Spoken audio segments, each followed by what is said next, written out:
Bonjour à tous, dans cette vidéo nous allons traiter les premiers exercices de la classe NSI première sur Ripple. Donc je rappelle très rapidement le fonctionnement de Ripple. Ici vous avez votre code, quand vous appuyez sur Run il s'exécute dans la console et vous pouvez tester. Exécutons ici, donc c'est un programme qui prend deux entrées, et qui fait print de la somme. Et on a la consigne, on doit modifier le code pour répondre à la consigne. Donc écrire un programme qui prenne trois nombres et imprime leur somme. Bon, ben, je peux faire C égale int input, parce que quand vous faites un input, c'est toujours une chaîne de caractères. Avec int, vous le convertissez en un entier. Et afficher plus C. Ah oui, au passage, qu'est-ce qui se passe si je soumets le travail maintenant? Ben, c'est pas bon, parce que ça marche pas. La somme de 2 plus 3 plus 6, ça fait 11. Et moi, mon calcul, il renvoie 5, parce que je fais A plus B.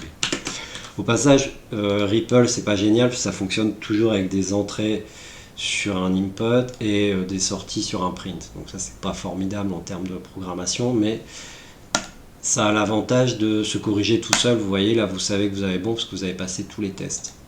Donc vous revenez à la classe, vous passez au suivant, on va en faire quelques-uns comme ça. Alors, écrire un programme qui lit la longueur de la base d'un hauteur et la hauteur d'un triangle rectangle et affiche son aire. Donc la formule de l'aire d'un triangle, elle est là.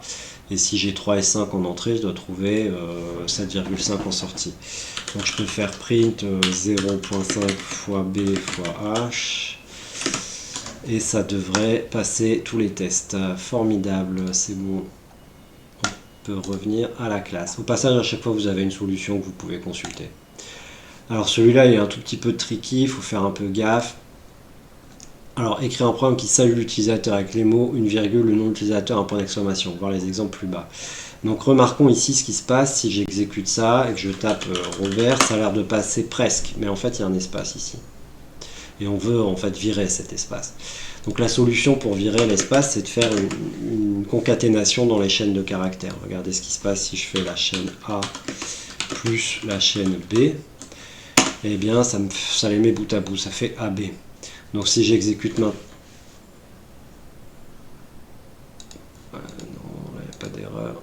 Si j'exécute maintenant et que je tape Robert, il va me faire Hello Robert et je devrais pouvoir le soumettre. Et voilà, on a passé le test. Back to Classroom.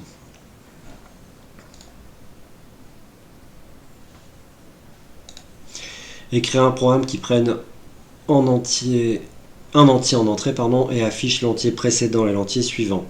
Donc 179, the next previous number, etc.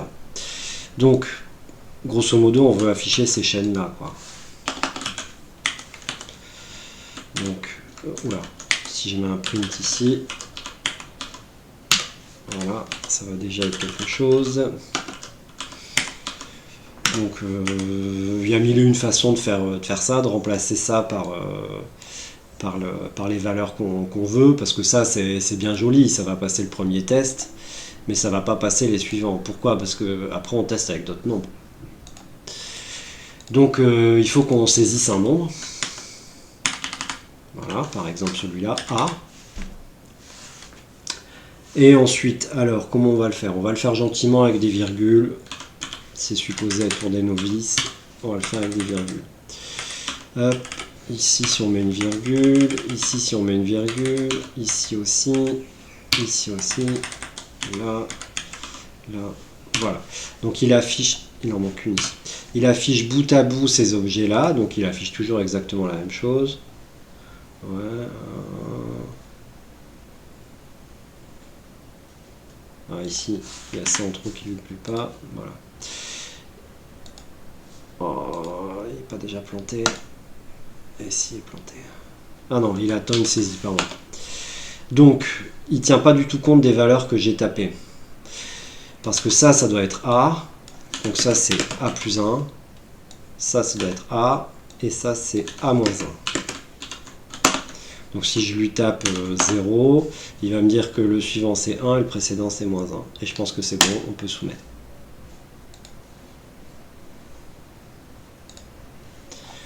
Voilà, on a fait les 4 premiers. Ben voilà, je m'arrête là pour cette vidéo et je vous dis à bientôt.